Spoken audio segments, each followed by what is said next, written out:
Bonjour. Donc, dans l'exercice, on a vu déjà dans l'exercice numéro 2 des exercices supplémentaires sur la série des matrices. Donc, nous avons fait la multiplication de deux matrices carrées A et B.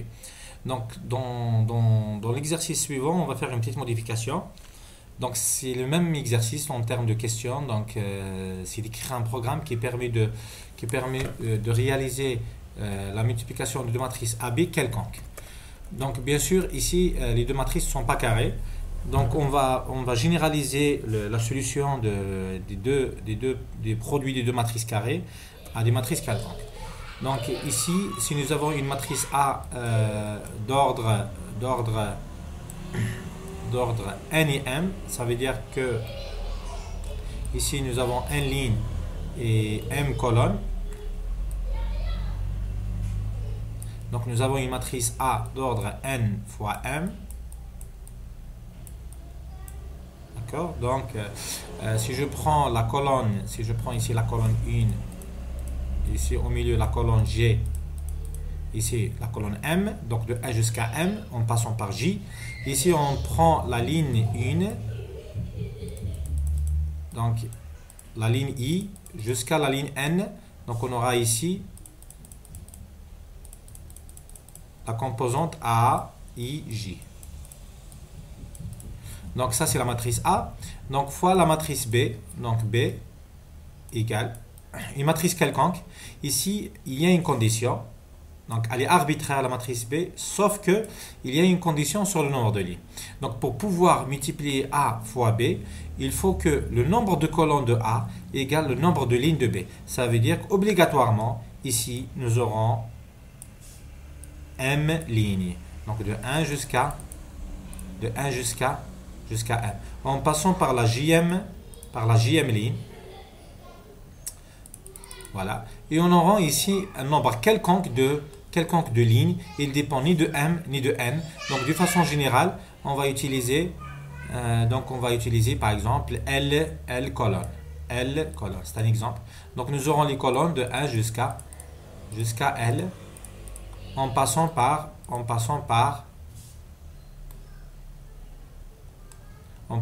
la colonne I. La colonne par exemple K.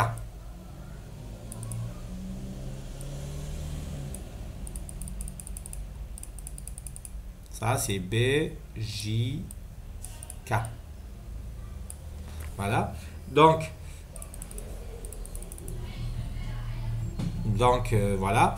Maintenant, égal à la matrice C. Donc, la matrice C, je vais schématiser ici. Donc, ici, nous avons une matrice de M fois L.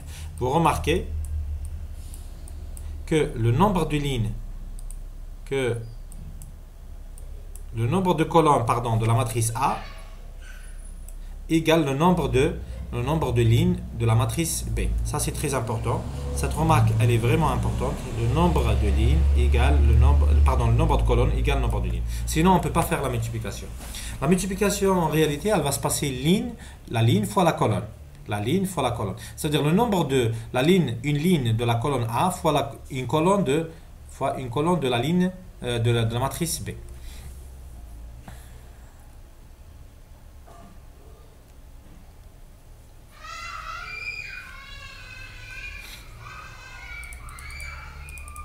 Donc C, ça va être une matrice d'ordre.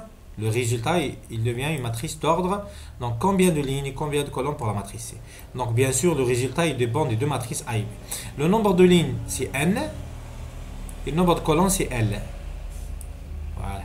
Donc on aura une matrice résultat. C'est de N fois L.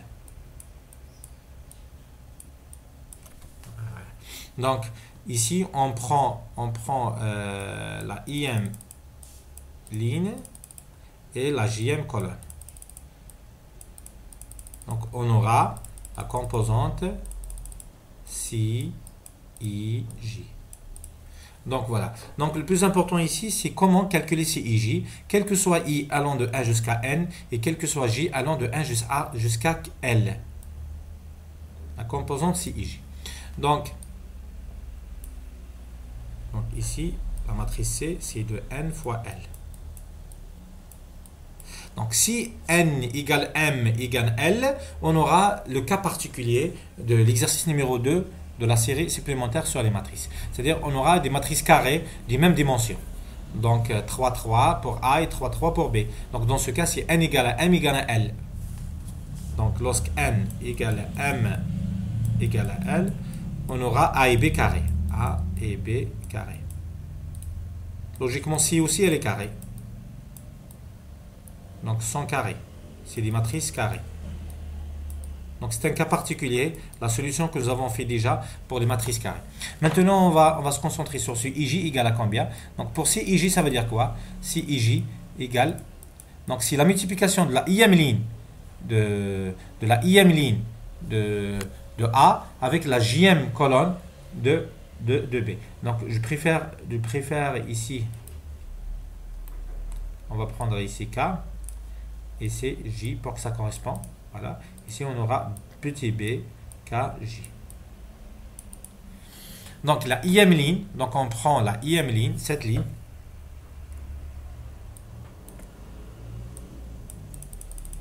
On prend cette ligne, la IM ligne, ça c'est la IM ligne, fois la JM colonne. Donc, la ligne, elle contient M composantes et la colonne J contient M composantes. Ça correspond à... C'est pour cela on doit avoir cette condition. Le nombre de colonnes de A égale le nombre de lignes de B. Donc, égal à combien si IJ? Si IJ égale à si I, donc bien sûr IJ. Donc, pour les valeurs de IJ, quel que soit IJ, prennent les valeurs de 1 jusqu'à pardon, je m'excuse, j'ai fait une erreur. Il faut se concentrer lorsqu'on fait les relations. Donc, quel que soit I, prend les valeurs de 1 jusqu'à n. Et quel que soit J, prenons les valeurs de 1 jusqu'à L. Faites attention ici.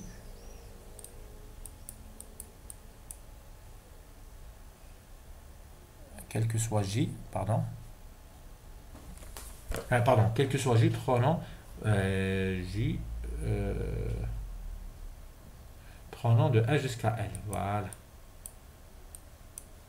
Donc ici, vous remarquez J, il est de 1 jusqu'à L. Dans cette colonne, c'est les colonnes. Par contre, ici, I prend les valeurs de 1 jusqu'à N. Donc, si I égale à si I1, égale à si IJ égale à AI1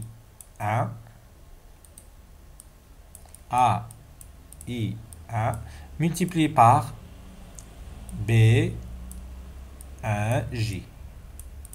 plus AI2 multiplié par B2J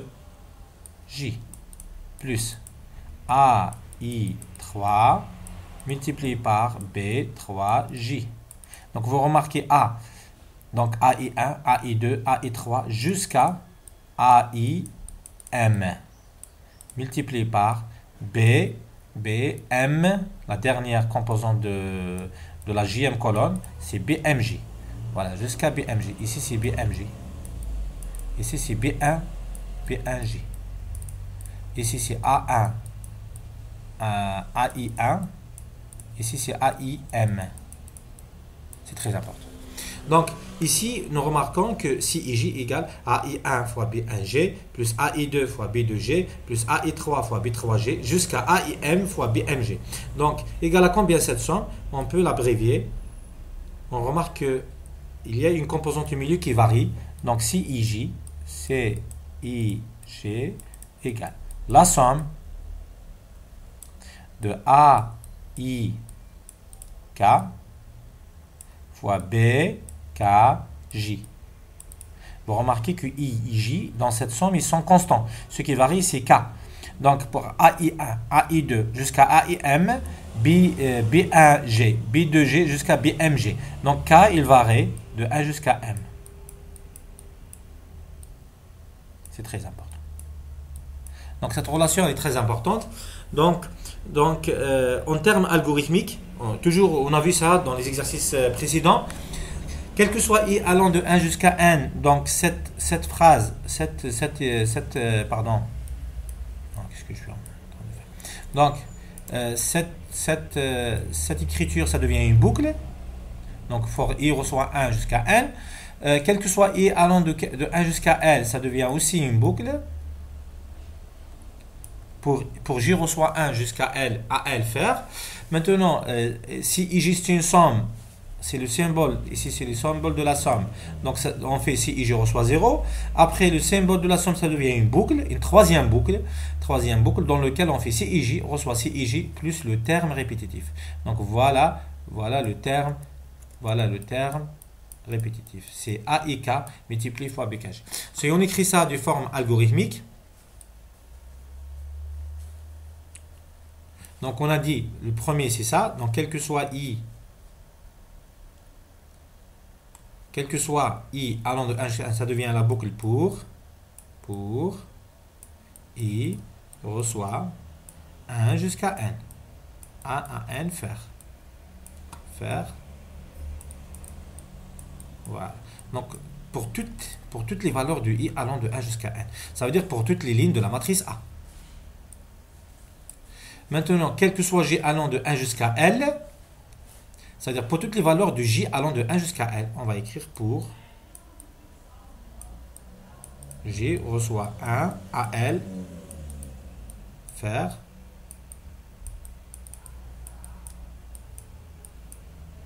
ça veut dire pour toutes les colonnes de la matrice B, pour toute colonne J de 1 jusqu'à L de la matrice B. Donc on prend une ligne I de la matrice A, on prend une colonne J de la matrice B. Qu'est-ce qu'on fait? On va faire la multiplication de la ligne I avec la colonne J. Comment on fait cette multiplication? C'est la somme des multiplications composante par composante correspondante. Ça veut dire on va faire si IJ reçoit 0. Donc pourquoi on fait si IJ reçoit 0? Tout simplement,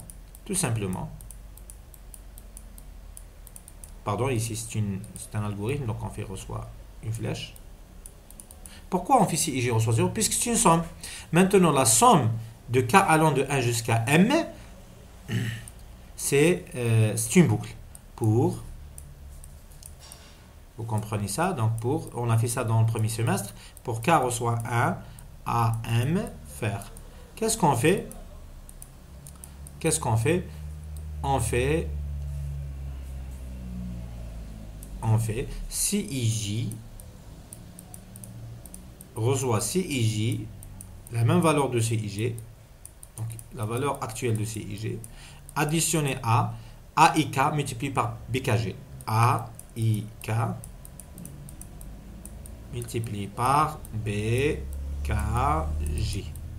C'est très bien. Donc c'est K qui varie ici. Fin pour. Donc 3 boucles imbriquées pour faire la multiplication. On a vu ça dans l'exercice précédent. Sauf que précédemment, on avait ici n, ici n, ici n. Donc il n'y a pas n, l, m. Donc c'est une généralisation. Donc on va réaliser le programme rapidement. Donc on va faire le programme rapidement. Donc nous avons les variables d'entrée, nous avons a et b. Sauf qu'ici on a généralisé, donc nous avons nm pour la taille de a et ml pour la taille de b. Donc programme exo 2 supplémentaire, multiplication matrice,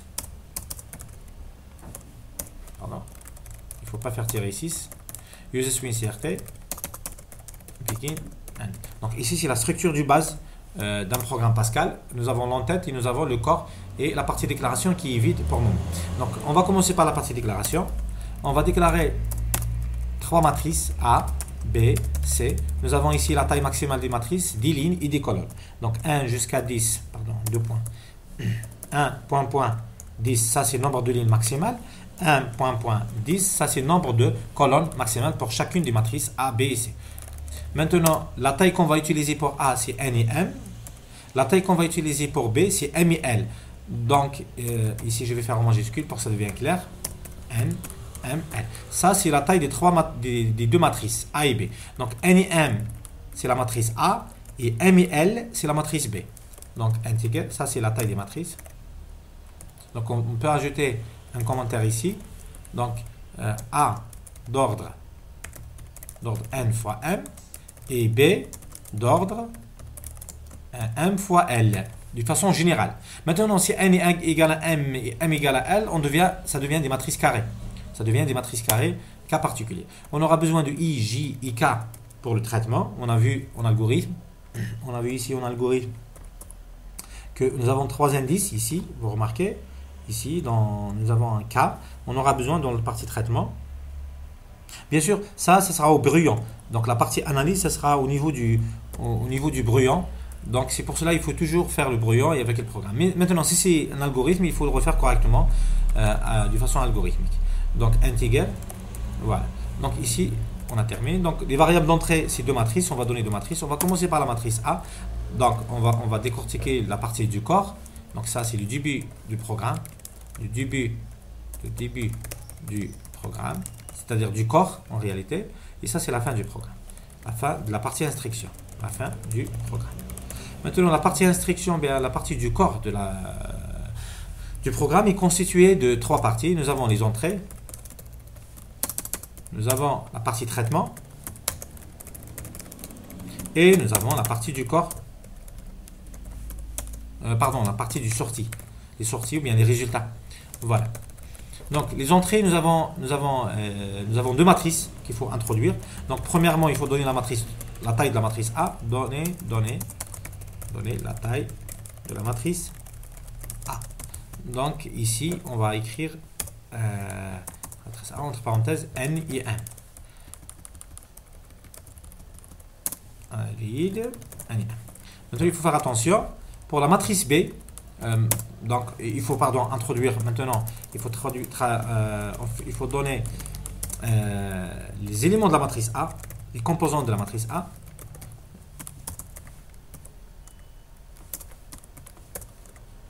Donner les valeurs de la matrice A.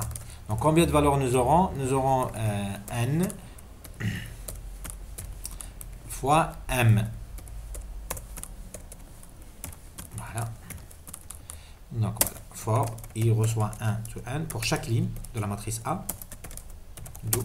For G reçoit 1 to M do. Read A et G.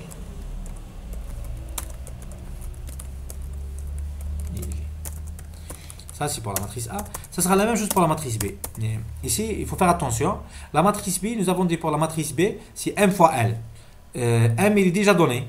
La valeur de M, elle est déjà donnée pour la matrice A. Donc ici, on va demander d'introduire le nombre de lignes, de colonnes. Right. Donner le nombre de colonnes de la matrice B. Pourquoi? Puisque la matrice B, on connaît déjà son nombre de lignes. Le nombre de lignes de B, c'est N. Pardon, le nombre de lignes de B, c'est M. D'accord?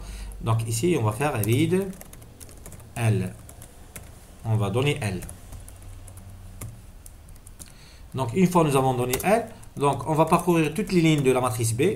Nous avons dit que le nombre de lignes de la matrice B, c'est M. Voilà. For I reçoit 1 to M do.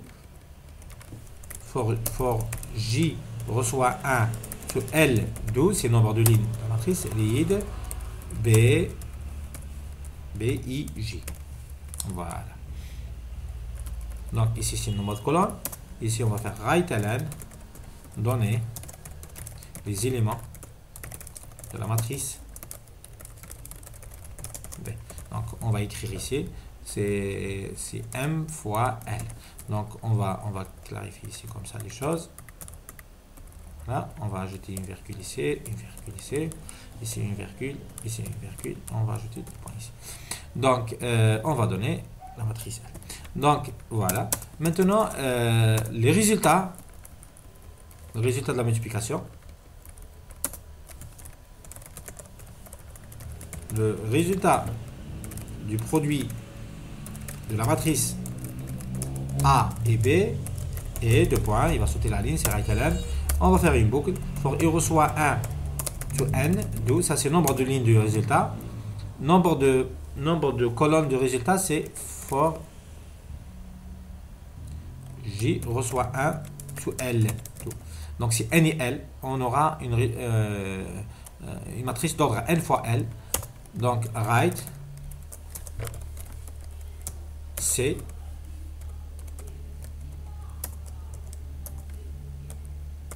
IJ 10, 2. Bien sûr, pour chaque ligne J, pour chaque ligne I, il faut sauter la ligne. Donc il faut ajouter un right ln pour la boucle de for I. Dans ce cas-là, si on ajoute un right ln pour la boucle for I, on aura deux instructions dans la boucle for I. La première instruction, c'est for J jusqu'à point virgule. Et la deuxième instruction, c'est right ln. Pour cela, il faut ajouter un begin ici. Et end point virgule à la fin. Voilà. Comme ça, normalement, on a terminé. Il reste la partie traitement, bien sûr. Donc, pour la partie traitement, qu'est-ce que nous avons dit? Nous avons dit qu'il faut, on va enregistrer tout d'abord, qu'il faut multiplier la ligne I de la matrice A par la colonne J de la matrice B. Donc, on va faire ici si I, J reçoit 0, for, donc la ligne I, donc for K reçoit 1 sur M2, on fait si I, J reçoit la valeur de si I, J,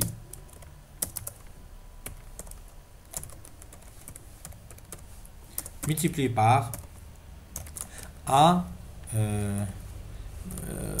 additionné par AIK multiplié par BKJ. Donc vous remarquez ici K, la valeur de K varie de 1 jusqu'à M. C'est le nombre de colonnes de la matrice A. Et ici K varie de 1 jusqu'à M, c'est le nombre de lignes de la matrice B. Donc ici K, c'est la colonne de la matrice A. Ici, c'est la ligne de la matrice B. C'est pour cela le nombre de colonnes de A doit être égal au nombre de lignes de B. Donc ici, ça va être ça. Maintenant, quelles sont les valeurs de I? Quelles sont les valeurs de J? Puisque c'est la matrice C résultat, nous avons vu que le résultat de la matrice C, le nombre de lignes, c'est N. Donc ici, I, il va varier de 1 jusqu'à N. Maintenant, c'est quoi J? C'est le nombre de colonnes de la matrice C. Le nombre de colonnes de la matrice C, c'est le nombre de colonnes de la matrice B. Ça veut dire c'est L.